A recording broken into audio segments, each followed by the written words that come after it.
I think, sorry to cut you there, I think a good place to bring Dr. Nikki Doko, who is also a communication expert. Perhaps maybe there's something they're not getting here.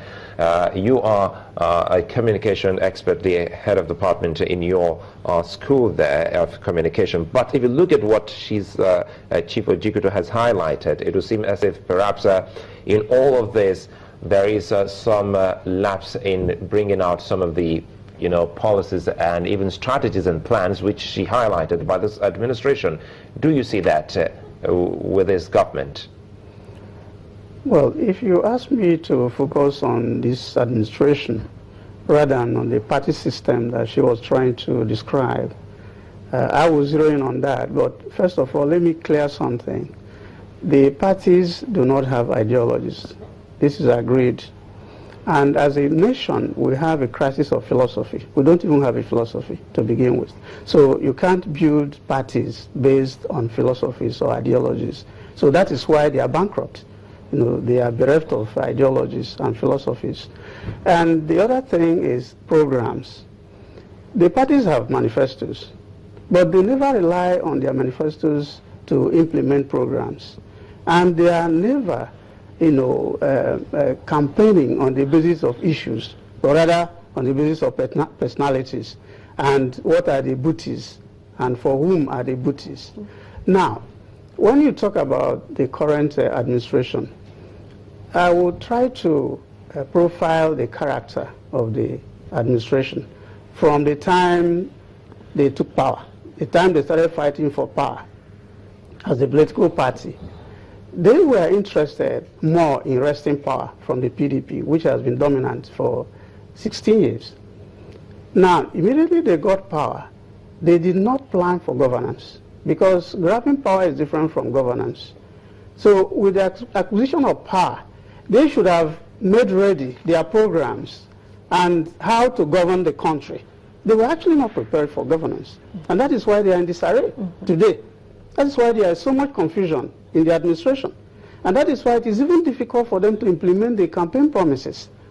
The idea of employment, or paying stipends for unemployed Nigerians and feeding school children, these were strong campaign issues upon which they based the effort to govern Nigeria. But when they came, they did not even make the simple calculations of how much it was going to cost the party or the government to implement these programs. Till today, they've not been able to do that. They started one they call N-Power. They say they are going to pay 30,000 naira every month to unemployed graduates. That is very, very incipient. It hasn't even started. So other campaign promises, they are not even looking at those things. The power sector, well, the government or the party came to power on 3 main planks. One, to fight corruption. The other one, to rebuild the economy. And the last one, security, to deal with security. Yes, they've been trying to do all this, but of course there are lapses here and there. The security issue that has been thumping its chest, that they've done everything about that. They've conquered Sambisa. They've routed the Boko Haram and all that. But there are skirmishes all over the place. Then if you come to the economy is completely in disarray. You mentioned recession.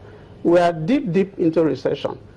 Then the issue of corruption. There are 2 schools of thought.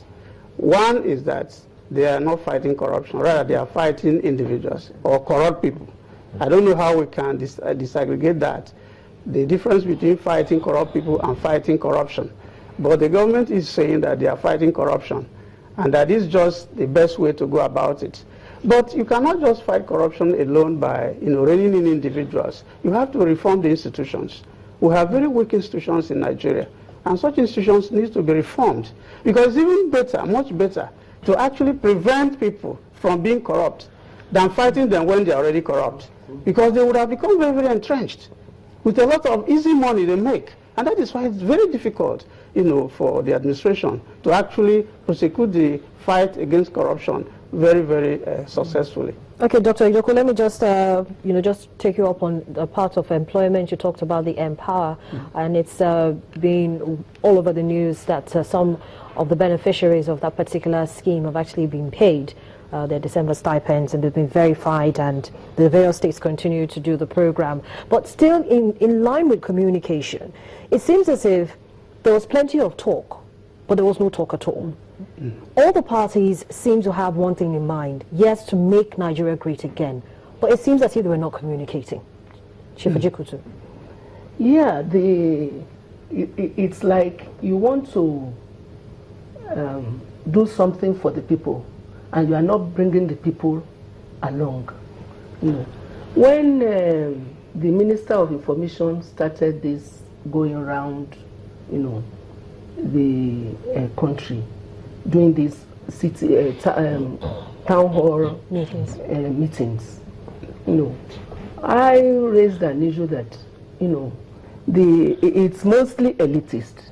You know, when you want to do something for the people, you have to ask the people. There are so many people that have ideas about how things should be done in Nigeria, and not many of them will come up to say, yes, we want to be part of what is going on in government, because, as he said, the corruption is endemic in Nigeria, and there are many people who have good ideas, but they know that unless there is something in it for people to take, they will actually not perform. Okay? In other, what you said about communication, the government is sincere about wanting to help the people, but how do you go about it? You have to have people who can relate to people at the grass level. Find out where actually are the problems. Okay, they're talking about fuel, you know, the subsidy removal and all that. Kerosene is way out of, you know, anybody's reach now. It has skyrocketed. The same thing with diesel pricing. Okay, little things that touch the lives of people, you have to be able to tackle it. All what we are talking about, people being uncomfortable, people not being happy, is because all the little things that affect the lives of the common man have not really been addressed. I think good thing we have Femi Adesina there in our Abuja studios. He's listening. And Femi Adesina, quickly, let's bring you in here. You've heard our guest here in our Lagos studios talk about lack of communication and even lack of ideology. Even if you're not a party man of the government, they would still want you to tell us the ideology with which this government is working. What template are they working on, and how best can we recognize it if they do have the same? Thank you. I'd like to start with what Dr. Idoko said about N-Power, that they had not been engaged or paid. And I'm glad that Harriet already pointed out that as at yesterday, they got their December salaries.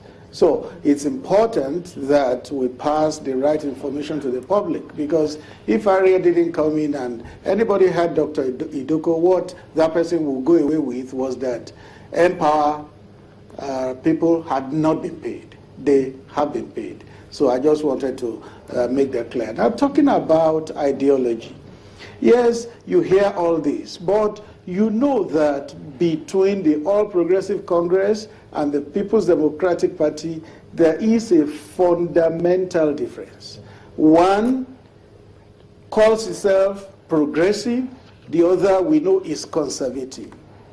Now the question is, okay, a lot of people in APC came from the PDP. Does it mean once they cross that divide, they transmute from being conservative to progressive? Well, that's a very valid question. But there is that fundamental difference between the two parties.